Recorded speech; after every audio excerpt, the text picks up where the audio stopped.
Good evening, everyone.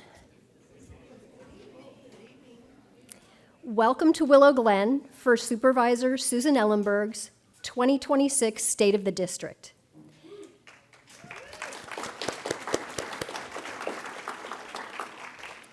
My name is Maren Sederquist, and I'm honored to be your host for the evening.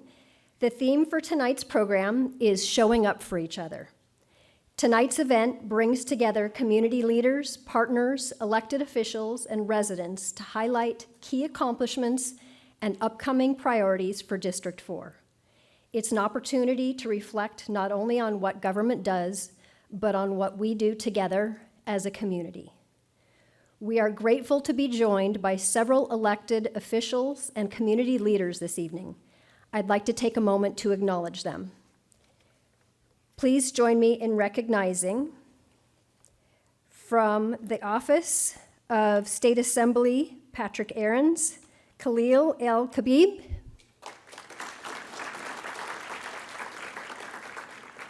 from State Senator Dave Cortese's office, Miriam Gallup, from State Senator Becker's office, Alex Kobayashi,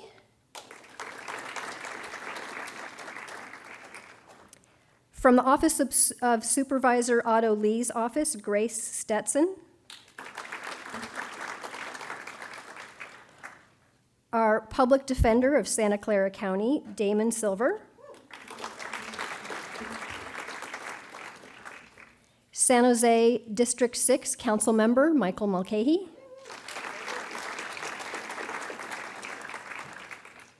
San Jose District 1 Council Member Rosemary Kamai,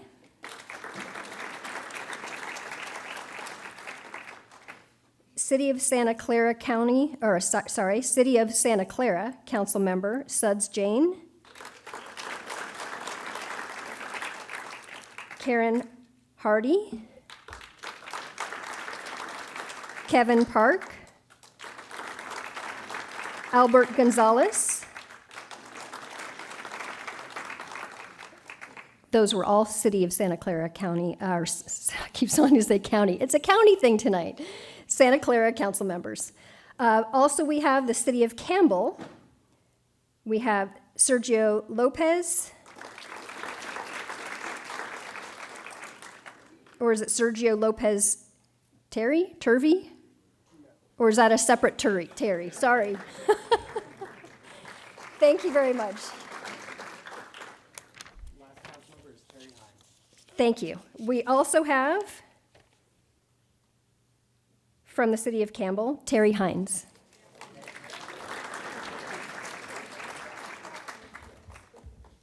Did I miss any other government leaders? Okay, thank you all for being here tonight. Oh, yes. Thank you, Lauren. Assemblymember Gail Pellerin's representative tonight. And that theme, showing up for each other, could not be more fitting for Willow Glen. Willow Glen is a really special community.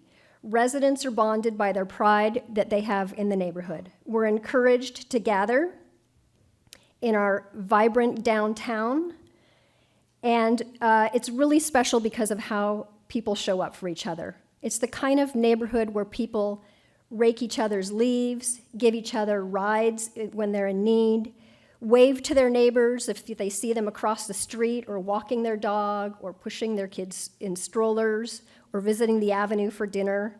It's the kind of neighborhood where when something happens, good or bad, people show up. And showing up has been a theme throughout my life. I've loved showing up for others since I was a kid. I read about organizing carnivals in the back of a comic book. And the carnivals were to benefit Muscular Dystrophy Association. I ended up organizing several of them in my backyard. I joined acts of service with the Girl Scouts as a teen. As a young adult, after the 1989 earthquake, I joined the Red Cross Disaster Action Team. When a relative of mine was diagnosed with cancer, I organized a Relay for Life team to benefit the American Cancer Society. What I've learned over the years is that showing up doesn't require a title, it doesn't require permission, it just requires willingness. When I moved to Willow Glen, I felt right at home. My husband and I raised our kids here. We enrolled them in parent participation preschools, where volunteering wasn't optional, it was the model. We built friendships in the classrooms, on playgrounds, and at school events. Willow Glen has allowed me the opportunity to help those in need and give back to the community. It embraced my enthusiasm and encouraged me to show up. I continued volunteering over a dozen roles, including serving as PTA president at Willow Glen Elementary School. And I chaired school site councils in elementary school, middle school, and high school right here on this campus. After my kids graduated from high school, I didn't want to give up being involved.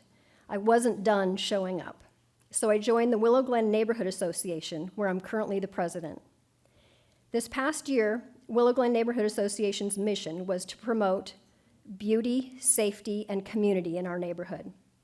For beauty, we planted flowers, organized neighborhood cleanups, hosted dumpster days, and held a repair cafe so neighbors could fix items instead of throwing them away. For safety, we hosted neighborhood watch meetings. We provided police and council updates at our association meetings. We advocated for better lighting and improved traffic safety measures. For community, we held in-person meetings. We increased community outreach. We advocated for safety measures, and we hosted what I truly believe is the best national night out event around.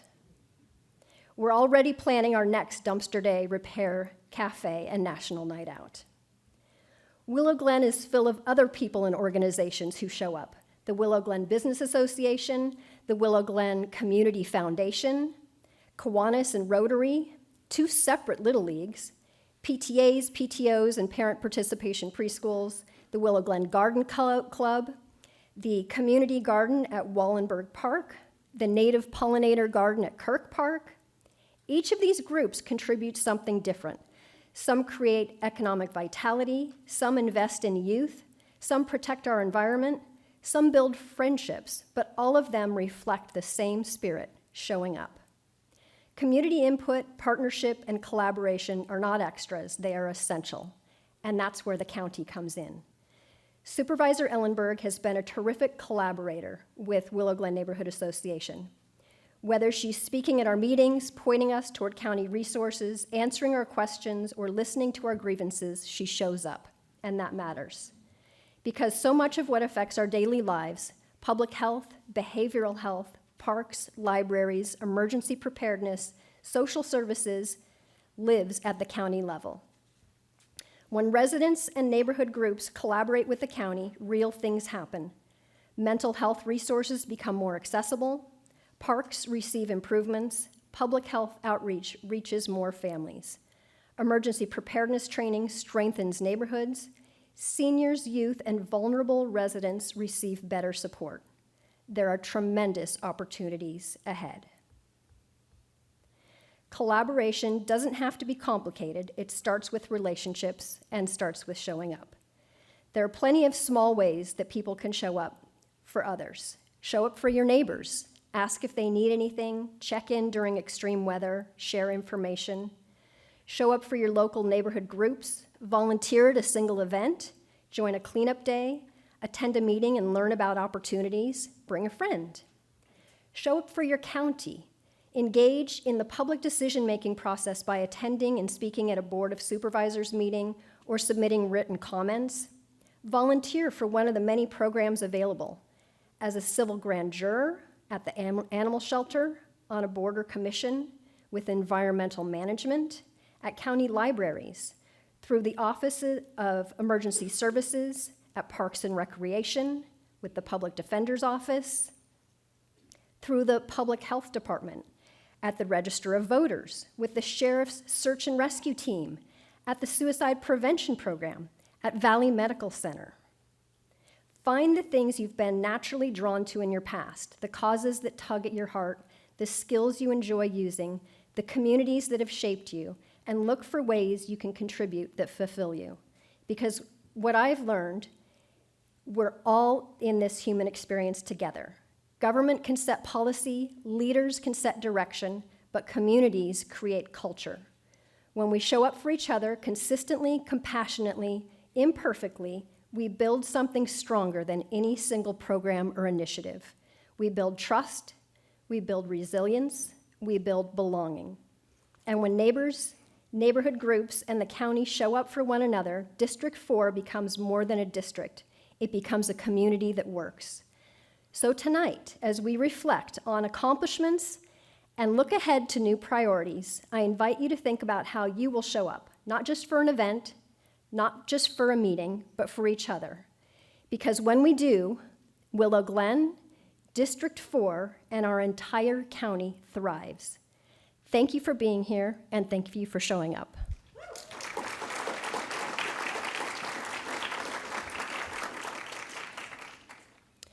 I would like to invite up to the stage the county's Youth Task Force.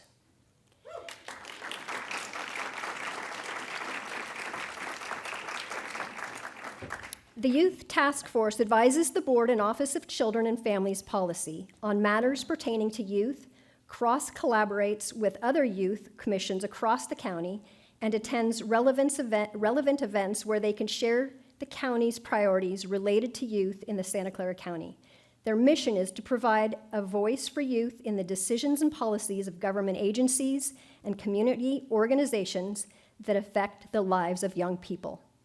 I would like to introduce Nico Fisher, Carissa Tang, and Christian Doe.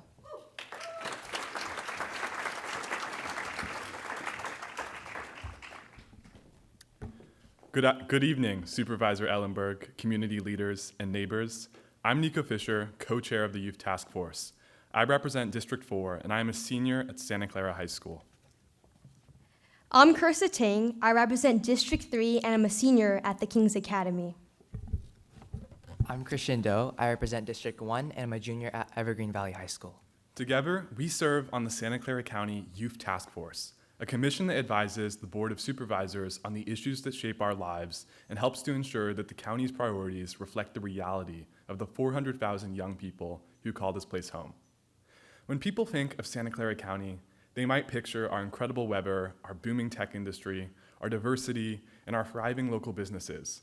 But for those 400,000 young people, we think of home. It's where we've grown up. It's a land of radical possibility. We've witnessed some of the greatest innovations and movements that have reshaped American culture. This is the home of both lowriders and of Steve Jobs. That duality, innovation and heritage born from hard work and struggle, that's our legacy, and it's something special. But to grow up in Santa Clara County today is also to navigate a profound contradiction. We're surrounded by incredible wealth, yet we see our neighbors struggling to afford housing in one of the most expensive regions on earth.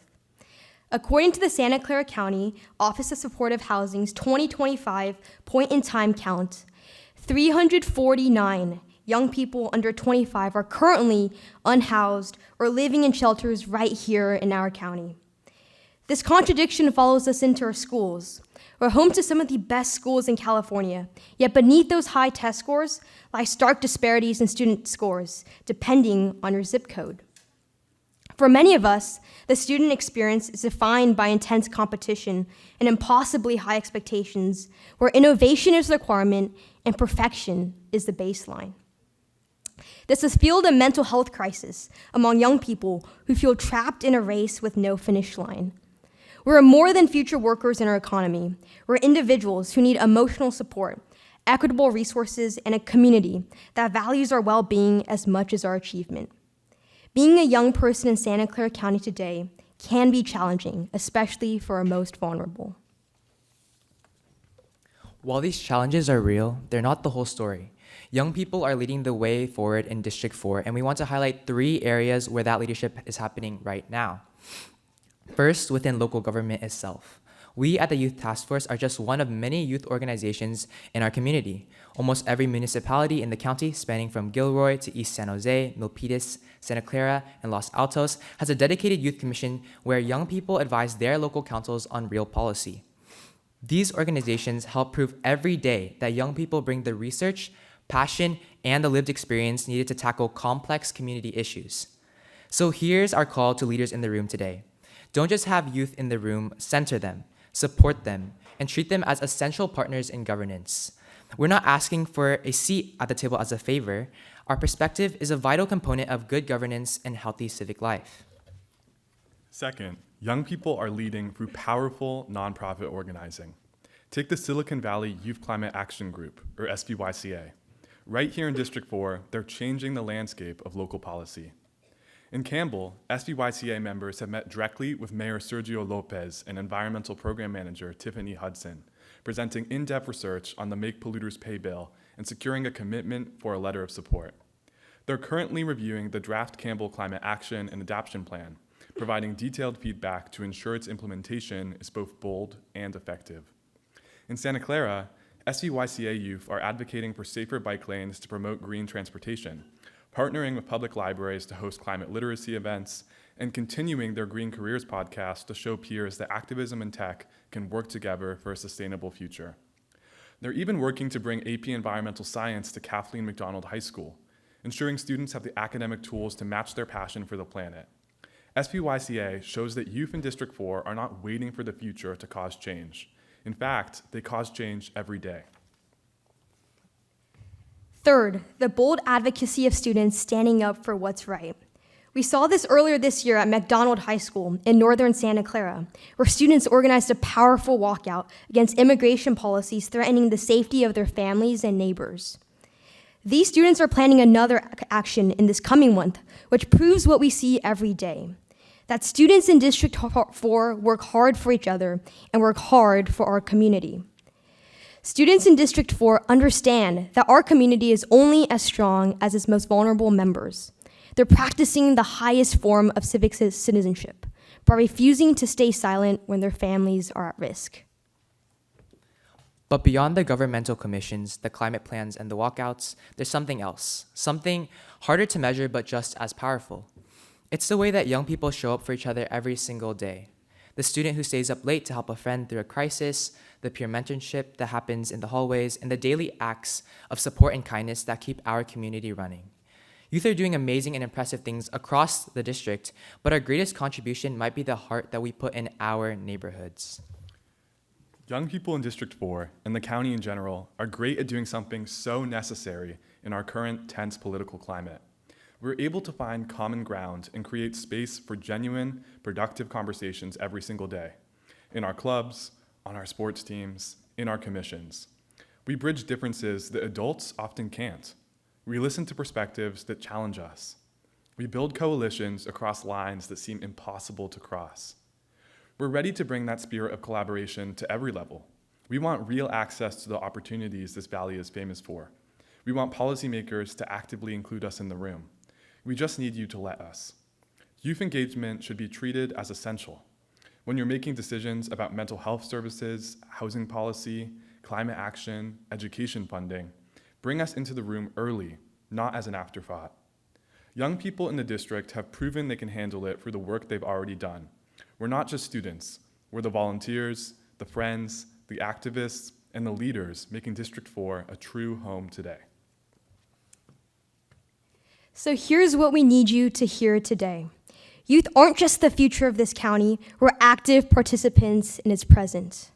We're not just idealistic dreamers waiting for our turn. We're researchers, advocates, organizers, and community builders already shaping District 4 today.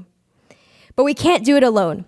We need you, our elected officials, our community leaders, our neighbors, to trust that when we speak, we're bringing insight grounded in experience and perspective. We need you to give us that seat at the table, not as a symbolic gesture, but as a genuine partnership. So Supervisor Ellenberg, thank you for championing our voice and recognizing that youth involvement makes our home stronger.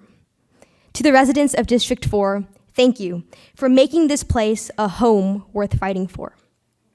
We are a land of contradictions, yes, but we are also a land of immense and radical hope. Thank you.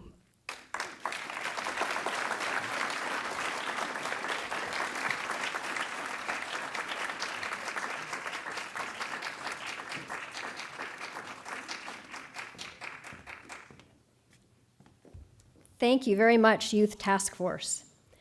Our next speaker tonight is someone who understands the power of our youth, education, and opportunity. Albert Gonzalez has long been a champion for students and families in our community. Through his leadership on the Santa Clara County Unified School Board and currently on the City of Santa Clara County, I keep saying county, City Council, he has worked to ensure that young people not only have access to strong educational foundations, but also the support systems that allow them to thrive. Please join me in welcoming Albert Gonzalez.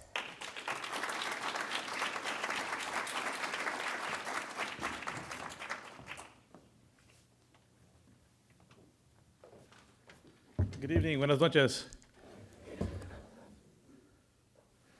So it's definitely a privilege for me to be up here. It's actually kind of a full circle. When I first got to the South Bay, I lived down the street on the other side of the train tracks. I still consider it Willow Glen, but it was by the Gardner Center here, right next to the VTA stop, which made it easy for me to get to my work in North San Jose. But definitely a privilege to be here and grateful for the opportunity to share a little bit about me and some of the things that we've worked on. My name is Albert Gonzalez, and I'm currently sit as a council member this year, vice mayor for the city of Santa Clara. And I also got the privilege to serve as the 2024 president for the California School Board Association, which oversaw about 1,000 school districts in the state and represented the board members of those districts. But long before I imagined holding those roles, long before I served on committees, chaired boards, or advocated for us at the state level, I was just a kid trying to find my way and place as I saw the shifting earth beneath me. I was born in the city of Los Angeles to parents who met there from Mexico. My dad and mom had a second and third grade education, but they carried with them a belief that education was the path forward, the path to stability and opportunity. When I was in first grade, we relocated to Concord, so I mainly grew up in the East Bay. But by the time I was in fourth grade, I had attended 7 different elementary schools. That movement teaches you a lot. It teaches you how to adapt, how to listen, and how to read people. But it also teaches you something deeper. Schools are often the first community a child ever knows. When you're a new kid over and over again, you learn to appreciate the teachers who take that moment to welcome you, the classmates that invite you in, and the staff who learn your name.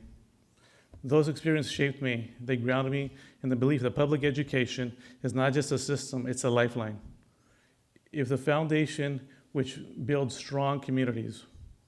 I graduated from Concord High School and went on to Cal Poly in San Luis Obispo, where I earned my BS in electrical engineering. That opened the door for me here in Silicon Valley, where I moved here to San Jose and eventually settled in Santa Clara. There I served 16 years on the school board, and it's really public education that got me through everything. It was that vital role in my life, that vital piece was indispensable in the lives, and it is indispensable in the lives of millions of students across our state. I am the living proof that all students can succeed when they are supported, believed in, and given the access to opportunity. In 2008, I was elected to the Santa Clara Unified School Board of Trustees. I got to serve as board president and served on many different committees, such as the English Learners Committee and the city liaison committees. We have 3 different cities that the district really is a part of. I also co-chaired the 2018 Measure BB bond, which passed overwhelmingly and brought $720 million of general obligation bonds for facilities, which helped build McDonald High School there. And it's actually in North San Jose, but it's part of Santa Clara Unified. That campaign was a reminder of what communities can accomplish when they believe in their schools and invest in their future. But titles and roles only matter if they reflect service. Service to students, service to families, to educators, and the communities that rely on public schools as a backbone of opportunity. The community I represent is diverse, resilient, and deeply committed to the belief that every child deserves a chance to thrive. It is meaningful to me because it reflects my own story, a story of movement, of adaptation, and of hope with the transformative power of education. And yes, even in Silicon Valley, the global center of innovation, we see inequities that remind us how much work remains. The digital divide is real. It was always there, but the COVID pandemic, made it impossible to ignore. We have neighborhoods where cell coverage is minimal, where carriers differ in their ability to provide service, where students struggle to connect to the very tools that define modern learning. When we talk about uplifting students and families and educators, we are talking about addressing these inequities head-on. We are talking about ensuring that every student, regardless of their circumstance, has the access to the resources they need to succeed. We are talking about supporting families and partners in education. We're talking about giving educators the respect, tools, and stability they deserve. But there is another truth that we must acknowledge. We cannot do this work alone. Not as school board members, not as city leaders, or as county officials, not as educators or parents or advocates. The challenges facing our students do not fit neatly into organizational charts or jurisdictional boundaries. And yet too often, our systems operate in silos, each doing their best, but rarely doing it together. We want to build stronger communities. We must build stronger partnerships. We must collaborate across agencies, across local governments, across sectors. We must share data, share strategies, and share responsibility, because a child's life does not begin and end at the schoolhouse door. Their well-being is shaped by housing, transportation, by the access of healthcare and after-school programs, by safe neighborhoods, and the stability of their families. This is why I deeply appreciate the leadership of Santa Clara County Supervisor Susan Ellenberg, who has always focused her efforts on prioritizing children. She led an effort in the past to secure $15 million for the Child Care and Early Education Infrastructure Grant Program, an investment that strengthens the very foundation our children rely on. She reminds us that education is not an isolated issue. It is a center of everything. It is a thread that weaves together economic mobility, public health, community safety, and long-term prosperity. When we embrace that truth, collaboration stops being optional, it becomes essential. My 3 children are a testament of what strong public schools can make possible. My oldest went to MIT, my 2 younger ones went to Santa Clara University. The youngest one is still there, he's a junior. And this is not a reflection only of their hard work, but it reflects on the teachers, counselors, coaches, and community members who supported them along the way. This is why I do this work. This is why I believe so deeply in the mission of public education. And it is why I remain committed to building a future where every child, no matter their background or zip code, has the opportunity to succeed. As I stand here today, I'm grateful to my parents who believed in education even though they did not have the ability or opportunity to achieve their dream in education. Grateful to the teachers who welcomed me through 7 elementary schools. Grateful to the community that trusted me to serve. And grateful to all of you, that the educators, trustees, city council members, and community members who make California and help California students every day. Together, we're building something powerful, something that's going to shape the future, and together, collaboratively, and what was the motto?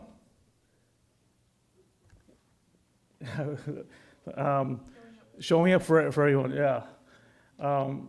I didn't know that was, but really this is what it talks about, showing up for everybody every day, right? And as we invest in education, it really shows who we are and brings out the best of us. Thank you, and thank you, Supervisor Ellenberg, for all the work you've done.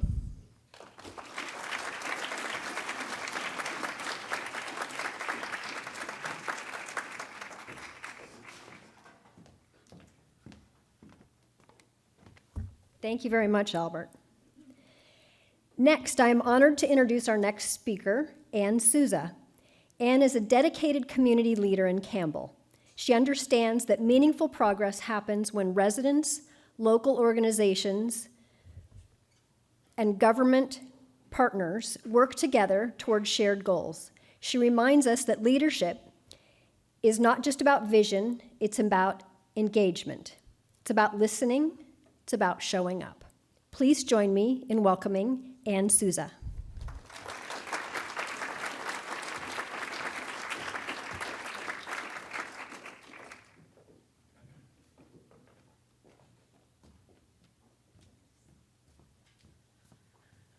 I was wondering what picture they were going to use up there, and I love that picture. Oh, that has so much meaning for me. Maybe I'll have time to share.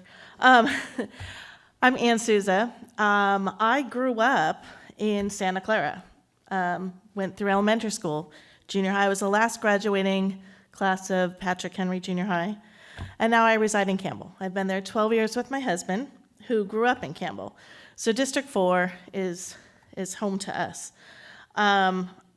Outside of a little bit, I'm a full-time manager for a small business, California Sports Center. I've been there 26 years. And then I have a lot of volunteer experience, mostly with the City of Campbell. I had 5 years on the Civic Improvement Commission, and then I was on the Campbell Village Neighborhood Association Board. I was president for 3 years and communications person for 3 years. And I previously was on the Campbell CERT Board and neighborhood lead. And then I am currently a commissioner for the First Five of Santa Clara County, representing District 4. And I just spent the last 3 years as the chair. I've been Campbell Union High School District Work Experience Advisory Board, that's a mouthful, 10 plus years because of all the high school students that I hire. And then I'm currently the president of the Junior League of San Jose, finishing up my second year. I have 4 months left of my presidency. And then I am the chair of the Measure O Oversight Committee for Campbell, which is the building of the library and the police station, which I'm very passionate about. And I learned a lot about the library when I was on the Civic Improvement Commission. I represent Campbell and who I am in Campbell. I'm a renter. 50% of Campbell residents rent. And I've been told that the city of Campbell is a well-oiled machine because of its volunteers. Everything fun that happens in Campbell is because of the volunteers. So I'm grateful to all the volunteers and getting me involved in that too. And then running a small business, we do a lot of partnering. We're just outside of Campbell, so we do partner with the small businesses in Campbell. It's really vital to our area. And as the president of Junior League, I represent our members. And our mission is to advance women's leadership for meaningful community impact through volunteer action, collaboration, and training, which is what we're all talking about tonight. And then children are my passion. So I represent the children of our area, both in my work and being on the commission of the First Five of Santa Clara County. What does it mean to be involved in my community? It means showing up and paying attention, caring about what happens to the people around me. And it's more than just living in the same place. It's choosing to contribute in meaningful, consistent ways. How did I get involved? When we moved to Campbell, I wanted to know my neighbors. And then there was a note on my door saying, come to a neighborhood association meeting. Oh, this sounds like fun. So I went, and it was very informative, and I learned about the local elections that were happening. A few months later, I saw on next door, hey, we're looking for somebody to do the social media. Okay, I'm not really that great at social media, but I'm like, well, I want to be on the board, so here's my chance. This is my way in. So everything that I've done and led up to is like, okay, I don't know how to do that yet, but I will learn. And that's been my path. And so when I was on the board, I learned all about how we just became annexed into Campbell, that we were unincorporated before, and learned a lot. And then we went to a city council meeting because we were not represented, didn't have a representative on the general plan, so we went to complain. Went to that city council meeting, got hooked. I was like, oh, wow, this is great, this is awesome. And in that, they had an announcement for an opening on the Civic Improvement Commission. Okay, I don't know what that is, but I'm gonna research it, I'm gonna look it up, and I interviewed and I got on that commission, which is where I learned about the library. And so when Measure O came about, that I felt it was really important to advocate for that and to get that measure to pass. And then, of course, after it passed, then I had felt this need to see it through and be on the Oversight Committee. My involvement doesn't just, in my neighborhood, well, sort of in my neighborhood, because Campbell CERT, I was the neighborhood lead. And then asked to be on the board because that's what, you're on one board commission, then you get asked to do others. But I learned on that board really about neighbors helping neighbors and looking out for our neighbors. And that was such a wonderful experience for me, and to take everything that I learned. I learned how to, there's so many things I learned about emergency preparedness that I never thought I would. And I'm glad I'm prepared now. Then on the through CERT and First Five of Santa Clara County and Junior League, they were all doing their strategic plans within an 18-month period. So I know how to do a strategic plan now because of all of the volunteer work I've done on those committees, and I felt that was very valuable work.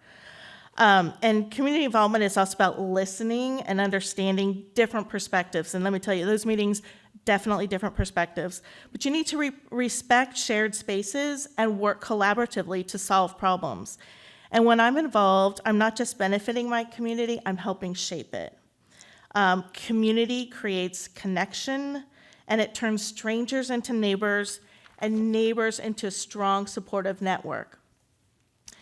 And the value of civic engagement, connection, and service, my experience with the Junior League of San Jose sits right at the intersection of connection, civic leadership, and community. And these essential elements, they are very essential to meaningful civic engagement and service. Connection is foundational. True leaders build relationships that inspire collaboration and create opportunities to improve the lives around them. Through my volunteer work, I've seen how strong connections empower individuals to share ideas, support one another, and drive collective impact. My connections, it's nice to see when they meet all together and they intersect. I'll be in one example was I got invited to the opening of the Bill Wilson's Family Resource Center. And I went, got that invitation as the president of Junior League, and I go there, and it's a First Five Family Resource Center.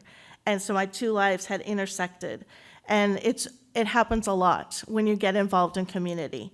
And you see a lot of the same people, and you share that connection and that desire to help your community. Civic leadership means embracing responsible citizenship and proactively seeking to understand community challenges.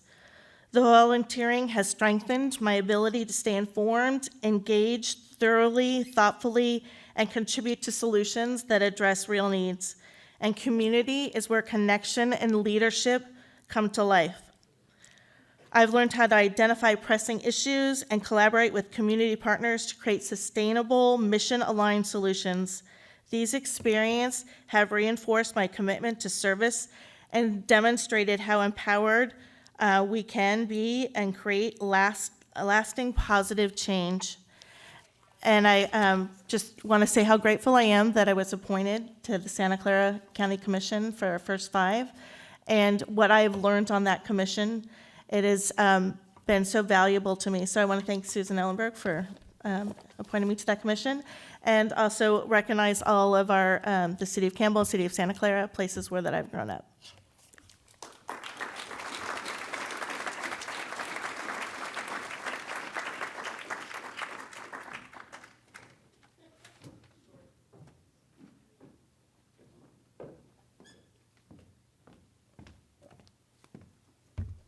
Thank you very much, Anne. It is now my pleasure to introduce our next speaker, Edward Saum. Ed has been a consistent and thoughtful voice in our community. He has been a longtime member of the Shasta-Hanchett Park Neighborhood Association, the Alameda Business Association, and many more. Ed's work reflects a belief that local leadership matters, that informed residents matter. He represents the kind of engagement that strengthens trust between community and government and that strengthens us all. Please join me in welcoming Edward Saum.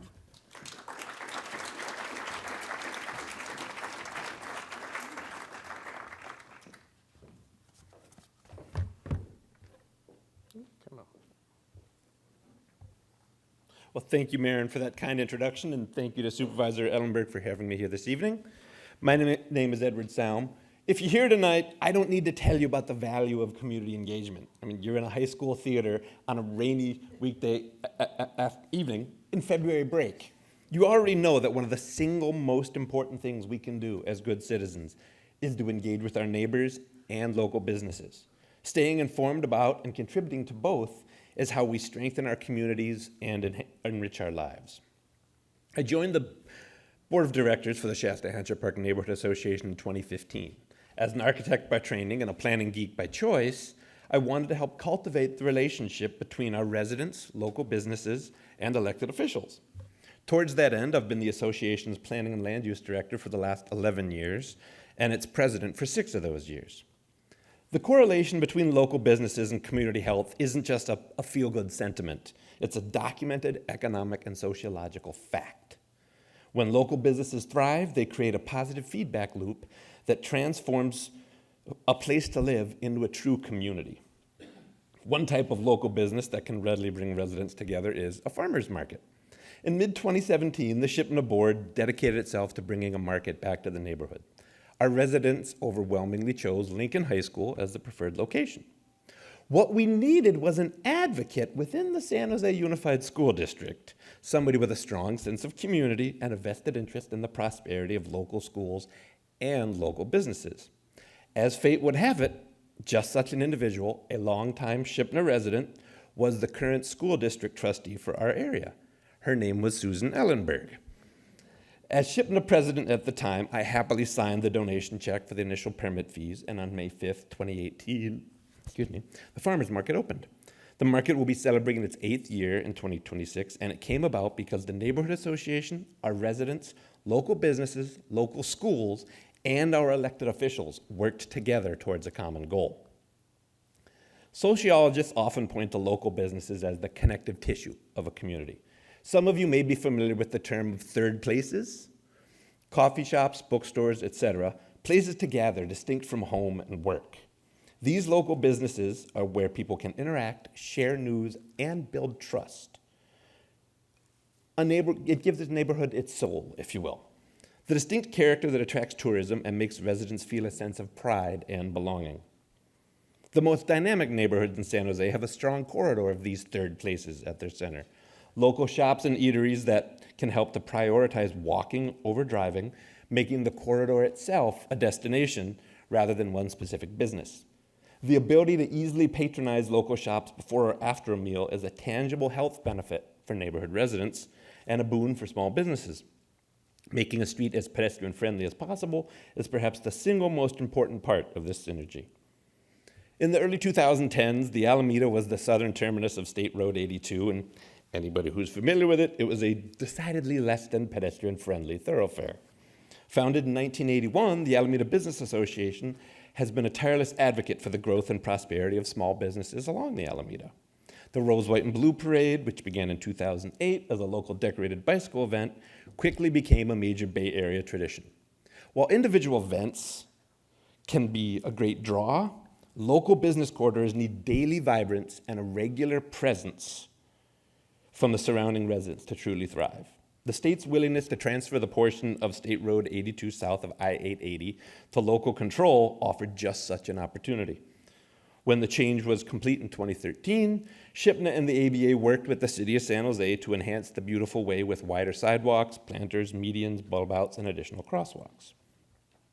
With these changes, events like Shipna's annual beer and wine walk, Stroll the Alameda, helped prove that the Alameda could be a pedestrian-friendly destination without closing the street.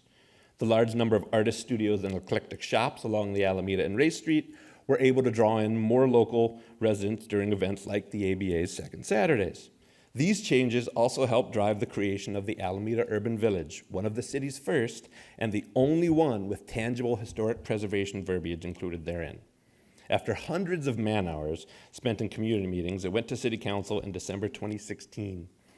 During one of the council's infamous marathon sessions, I stood at the podium at 11:45 p.m. that night, wearing this exact sweater, I think, speaking as a resident, local business owner, and Shipna's planning and land use director to make clear that this collaboration of residents, business owners, and city staff should be approved as submitted. While comprehensive planning documents are important, the willingness of community members to engage with and support individual local businesses is paramount.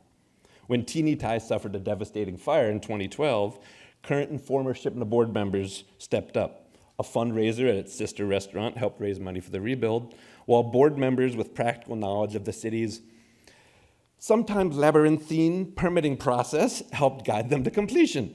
Teeny Tie reopened in 2014, bigger and better than ever, with twice the seating capacity, and a menu that remains my teenage daughter's go-to for special occasions.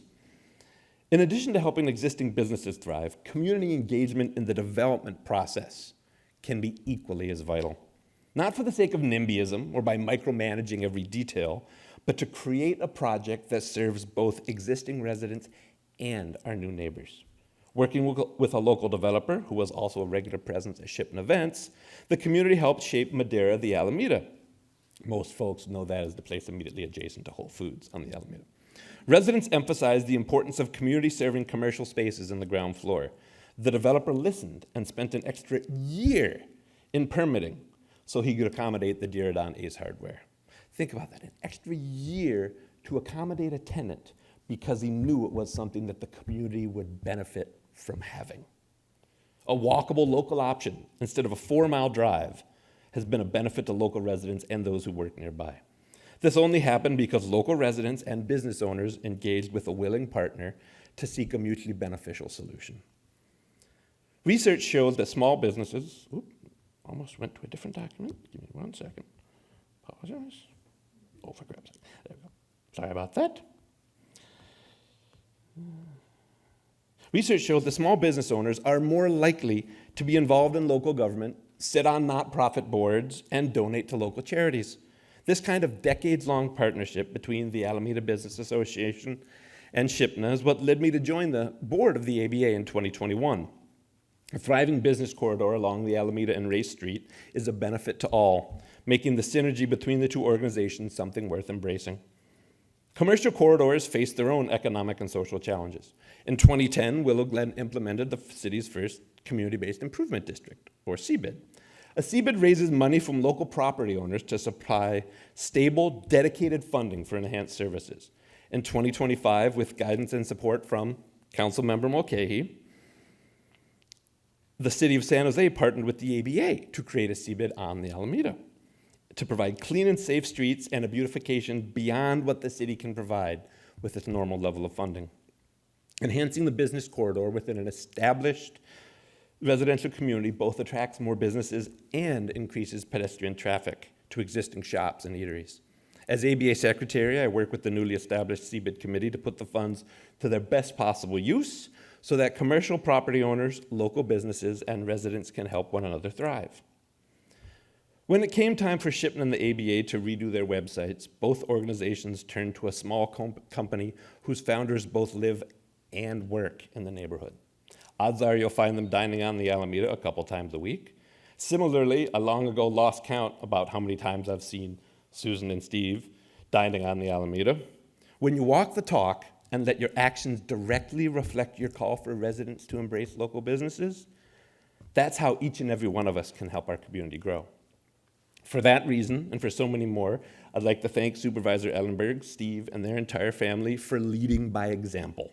Like many others here, I'm self-aware enough to know how fortunate we are to have such engaged, passionate representation. In closing, I know your favorite lines of my whole speech, I'll make one request of the engaged residents here this evening. Learn from your predecessors, teach your successors, and embrace this remarkable area that we're all fortunate enough to call home. Thank you.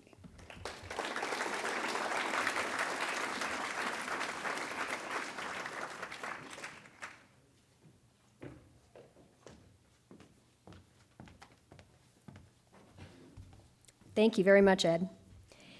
Next, I would like to introduce our headliner for this evening. Supervisor Susan Ellenberg has showed up for Willow Glen.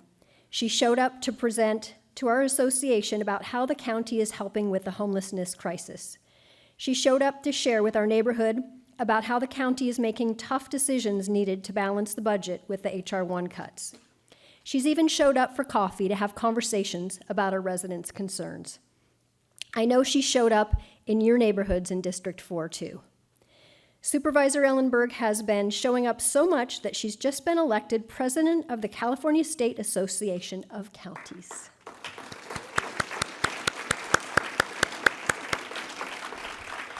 Please join me in giving a warm welcome to Supervisor Susan Ellenberg.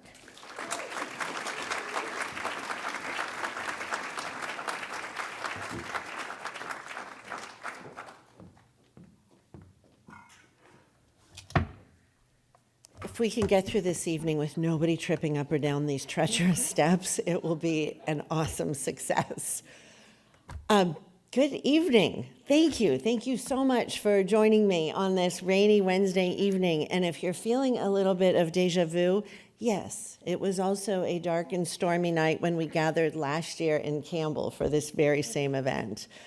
Thank you to the Willow Glen community for hosting us, especially Willow Glen High, my husband's alma mater. Go Rams. I want to extend a special appreciation to the community leaders who shared their stories with us tonight. Thank you to Councilmember Gonzalez, WGNA President Marin for being our MC as well as sharing your story. The Youth Task Force members, super powerful. Ed Salm from Shasta Hanchett, and Campbell Village Neighborhood Association, and my sister commissioner at First Five Santa Clara, Ann Souza, for helping make tonight's program so special and really making this a state of the entire district. And to my team, the D4 office, for your tremendous work, not just on this evening's programs, but for your work all year long. Biased or not, I work with an absolute dream team. Tonight is about coming together as a community, celebrating our successes of the past year, acknowledging where we are today, and looking with hope and determination at the road ahead. The relentless drumbeat of fear-mongering and the attempts to divide people in every corner of this nation continues to be exhausting. And yet, every time those in power try to wear down the people who stand up for their neighbors, something stronger rises in response. Our collective resolve, our commitment to justice and equity, our refusal to look away, and our genuine care for our neighbors' well-being. We show up for one another. We cut through the noise by standing together, by refusing to let fear or hate dictate who we are or how we treat the people around us. We have seen this through our folks in Willow Glen with groups like Art House Studios showing up for youth and transforming their lives through art. We've seen this in Campbell, where our local business corridors and chambers of commerce not only bring community together through celebrations, but also look out for one another and help their neighbors who need additional support. And we've seen this in Santa Clara, where residents like Mary Grizzle, who I am certain must be here somewhere tonight, bring people together, all in the hopes of creating a foundation for a community to thrive. And if the rising tension and the manufactured conflict weren't enough, the federal government's monumental cuts to well-established and largely popular funding streams that have been the bedrock of how we have delivered healthcare and safety net services for decades are being dismantled. Systems of care that save lives and keep our entire community safe and healthy, whether we are direct recipients of service or not, are crumbling before our eyes. These cuts are forcing hard decisions. They demand creativity and require persistence from all of us. But before I spiral too far down that rabbit hole of despair and frustration, let's talk about hope and successes. I want to look back at the prior year, our real progress, meaningful wins, and the many, many moments that remind us that even in difficult times, when we stay focused on the people and grounded in our values, we can continue to move our community forward. So let's do just that. To absolutely no one's surprise, I will start by highlighting where we have succeeded in supporting children and families over the past year.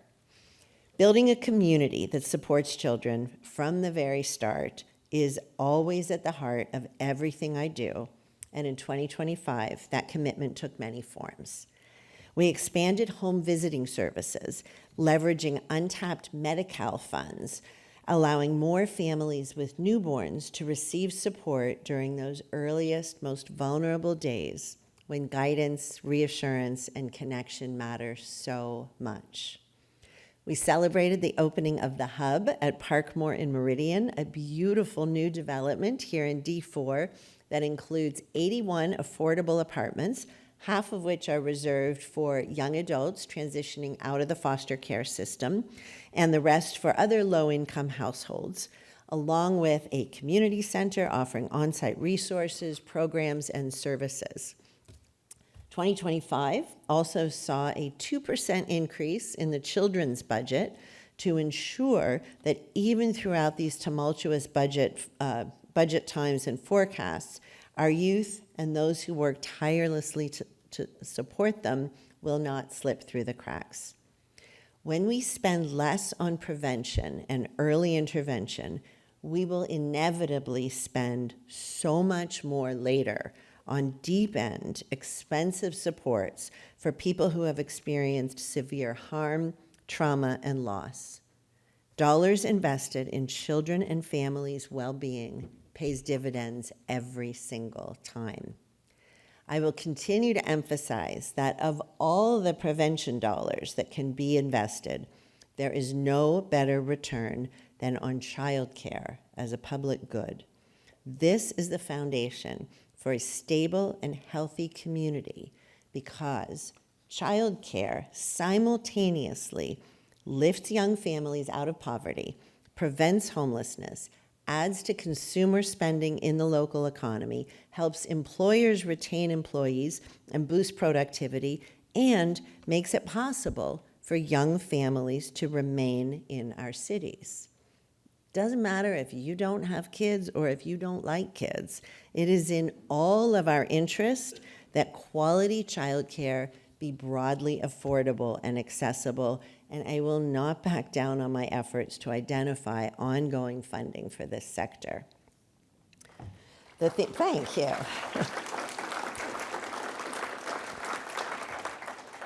The theme of stability carries through every avenue of work that is done at the county. It is the baseline for long-lasting success. And when we talk about stability, housing is certainly the next critical pillar. Housing stability remains one of the defining challenges of our region. Since 2020, the county has increased our homelessness prevention capacity by 65%, reaching roughly 2,500 households in 2025. This work has been validated by MIT and other researchers as statistically significant. Why is that? Because our programs treat people with dignity and holistically. We see individuals not as data points, but as human beings with their own histories, traumas, and hopes. This approach is not simply compassionate, it's effective. And we know that preventing people from losing their housing costs a teeny fraction of what it takes to get them back into housing, real housing, not emergency shelters.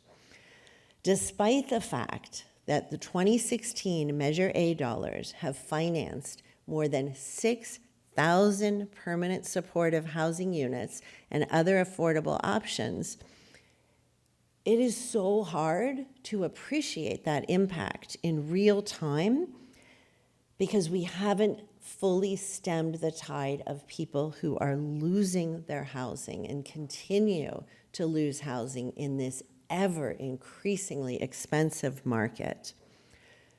Please don't be fooled. Please don't be lulled into believing that reducing unsheltered homelessness is truly solving the very real crisis. That phrase itself, to me, indicates an intention to camouflage human beings, not to truly solve for the tragedy of homelessness that results from a decades-long extreme underbuilding of affordable housing. Bringing people inside, out of the elements, absolutely has to be a part of our strategy, but it cannot be the strategy. In addition to Measure A dollars, the county has embraced other tools to help young families regain housing. Back in 2021, I co-led a new at the time campaign called Heading Home. And through that effort, we have used 1,200 emergency housing vouchers to help families with infants and toddlers find permanent homes. We have permanently housed more than 2,500 families and provided more than 5,000 children help through prevention, rapid rehousing, or shelter services. Thank you. When families have stable childcare and secure housing, they gain the foundation that they need to thrive. So with that foundation in place, we then have to focus on strengthening the overall health and well-being of our community. In 2022, with the support of Supervisor Lee, I declared a public health crisis around severe mental illness and substance use disorders. And by 2025, the impact of that declaration has become very clear. Since 2022, the county has added more than 260 new inpatient behavioral health beds, expanding our capacity to serve up to 3,000 additional patients every year. This progress brings us nearly halfway to our goal of 530 beds by 2030. We also opened the COMPASS Clinic. COMPASS is an acronym for Compassionate Addiction Services and Support Clinic on the Valley Med Center campus on Bascom. This clinic provides same-day access to substance use disorder care. Walk-ins are welcome, no appointments, no referrals are needed, and we are anticipating that this clinic will serve between 400 and 600 patients annually, ensuring that support is available on the day it is desired. The COMPASS Clinic reflects what we know works: services that meet people where they are, reduce stigma, and offer personalized care that fits each individual's life and needs.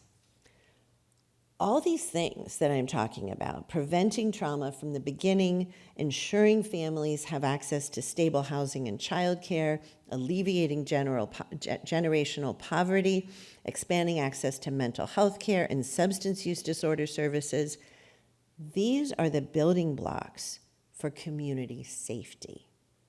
Real safety is built through a broad range of services and investments, both within and beyond the traditional criminal legal system.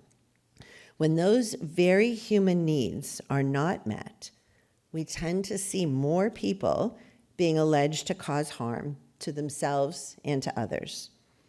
And historically, communities across the US have looked to incarceration not necessarily as a means of temporarily incapacitating someone with an eye toward rehabilitation and opportunities for success when they return to their home communities, but as really acceptably horrible places where trauma is exacerbated and people often leave in worse shape than they entered, and that makes us less safe. I bore all of these factors in mind when we began a technical assessment of our jail facilities as the county continues to operate under 2 court orders to improve conditions. We as a county and as a community will not find success through our legal system unless our facilities reflect the level of care that we say we want to provide. Rehabilitation and preparation for successful reentry must begin the moment someone is confined in our facilities. Treating incarcerated individuals with dignity, knowing that every person is more than the sum of the worst harm they have caused, and frankly, knowing they will be back among us when their time in jail or prison has been served. And third, safety for the people who work in carceral facilities and a culture that does not reward toxic behavior by any individual, whether they are working in or confined in a county facility. To take that commitment further, we launched community engagement conversations focused on what new or refurbished facilities should look like to support positive outcomes when people leave custody. Punishment is the separation from community and the elimination of many personal freedoms. The notion that punishment should be perpetuated by dungeon-like conditions in which someone is confined is frankly short-sighted, and it's unproductive, and it will not make us safer in the long run. And to make that argument, I would say look no farther than the national recidivism rates to convince you that we are not doing the best we can in terms of promoting and maintaining public safety within the U.S. current system of incarceration. This always gets me into another passionate rant, so I'm going to quickly pivot and remind you all that, as I mentioned at the beginning of this speech, the federal funding cuts have created an existential challenge across our county, but nowhere more pronounced than in our county hospital system. So let's talk about that. You, the voters, stepped in and said that access to health care was worth saving by passing Measure A. From the bottom of my heart, thank you for that.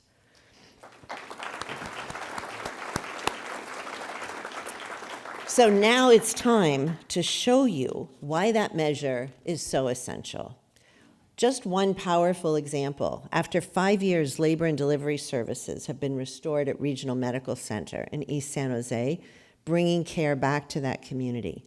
Having that service accessible, timely, and close to where the most babies are actually being born in our county is exactly why we stand behind our hospital system and remain committed to sustaining life-saving services.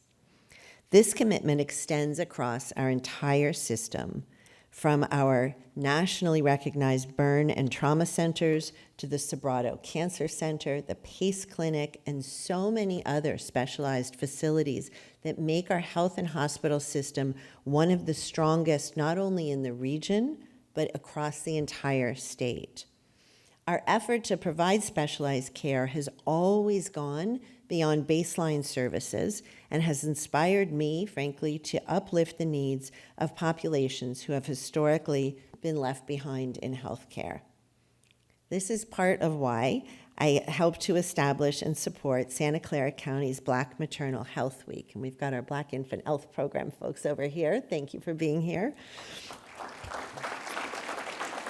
We continue to focus on reducing mortality and morbidity among Black mamas and infants whose negative outcomes far outpace any other racial or ethnic group, even when accounting for education levels and socioeconomic status. Last year's Perinatal Equity Conference drew more than 420 attendees, and my office was pleased to sponsor a Black Infant Health Week film screening that brought together leaders and advocates from across the county, including executives from private hospitals across the county, to keep this urgent work front and center. In the wake of the federal purge of all things DEI, please know that this work will remain a priority for me. I am here for all the babies and all the mamas. So, now that you have heard a bunch of things about how I spent 2025 as a policymaker and a fiscal steward, let me say a little bit about what these commitments will look like as we move into 2026, a year that will be as financially unprecedented in recent memory as 2020 was unprecedented from a public and individual health perspective. And being completely transparent, I have to say, nothing is going to be easy for the foreseeable future. The values for which our county stands are in no way reflected by those of the federal administration. The administration exhibits open hostility toward residents who require any type of care or exhibit any sort of vulnerability. They stoke fear and disseminate misinformation, and ultimately intentionally aim to sow chaos and dismantle the infrastructure of government support for vulnerable residents. And while I will freely admit that our social infrastructure in this country is far from perfect and in many ways far inferior to the social fabric of many other countries, it certainly provides a lifeline for millions of Americans. So, in this county, our three-pronged approach to respond to the callous actions of the federal government has already begun. Measure A was the first prong, so now we move to the second and third. The second is making our budget more transparent and efficient. I'll say more about that.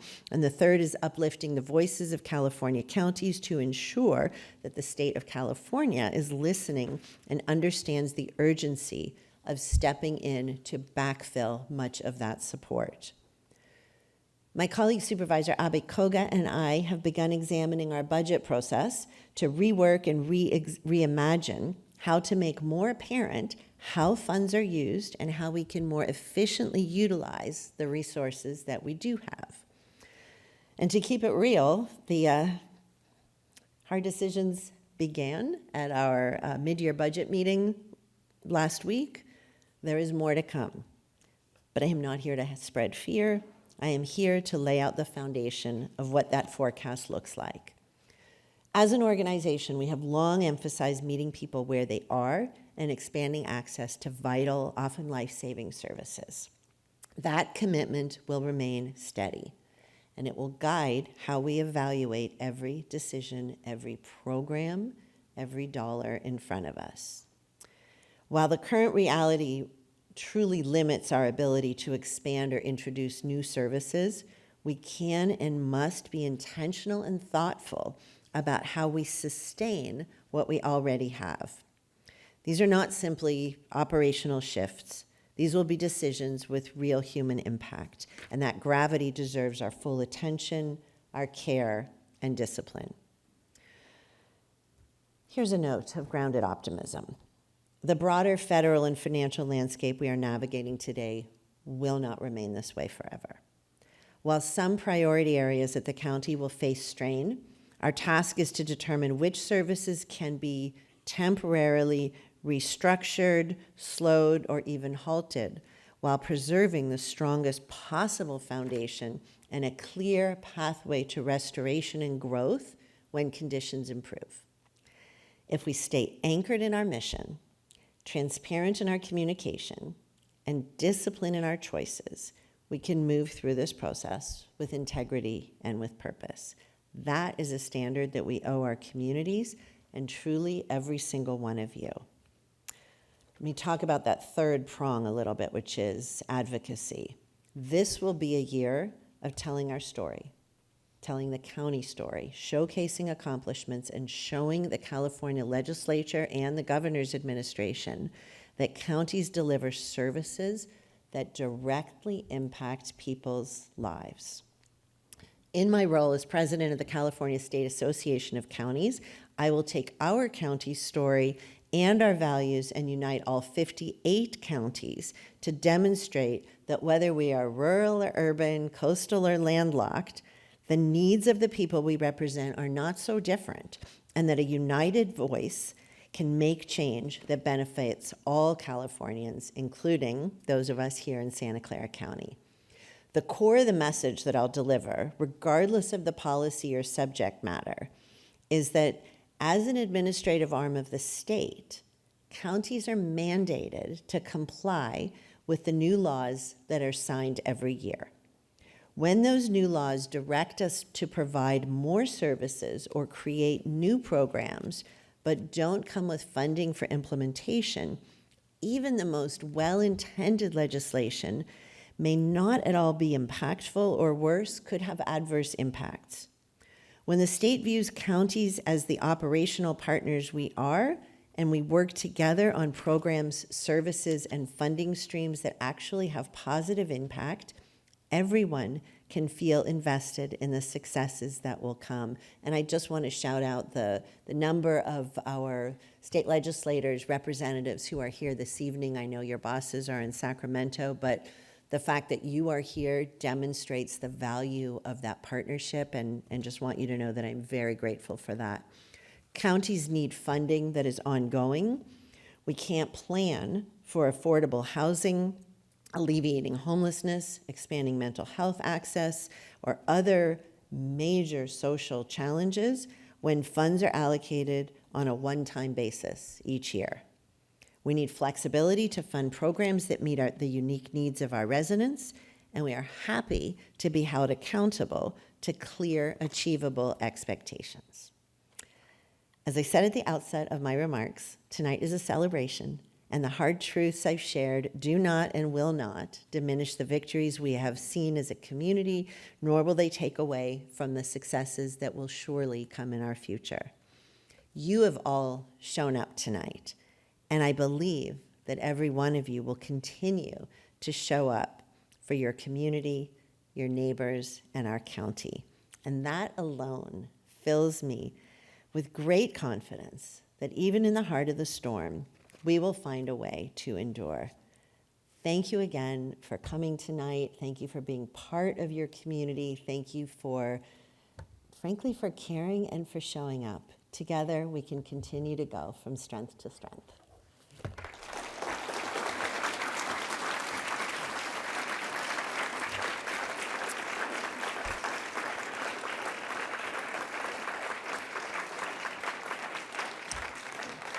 Thank you. It looks like Maren is going to close us out. I hope you will stay around to visit the resource tables, have some more food, and I'm delighted to have conversation and answer questions.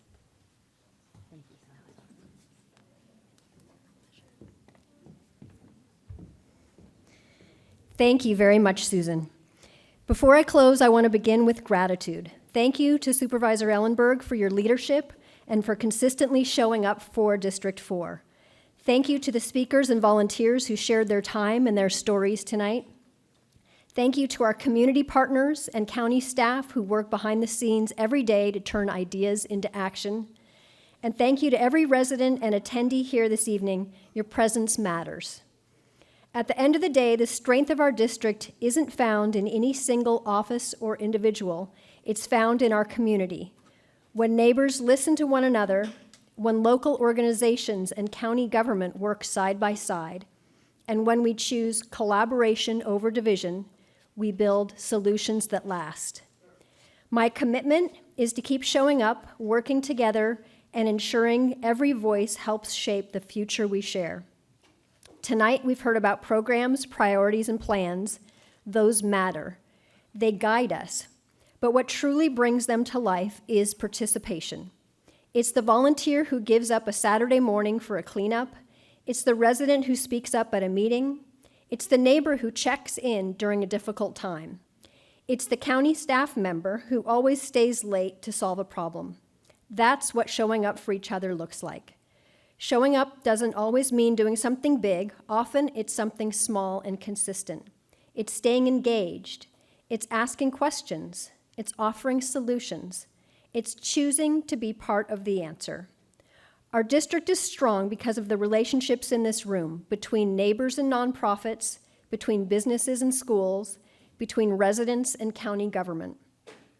When those relationships grow, trust grows. And when trust grows, progress follows. As we leave tonight, I hope we carry this energy forward. Stay involved, stay connected, stay curious about how you can contribute, because the future of District 4 won't be shaped by any one speech or any one initiative. It will be shaped by all of us, showing up again and again for each other. Thank you for being here tonight, and thank you for continuing to show up for this community we all care so deeply about.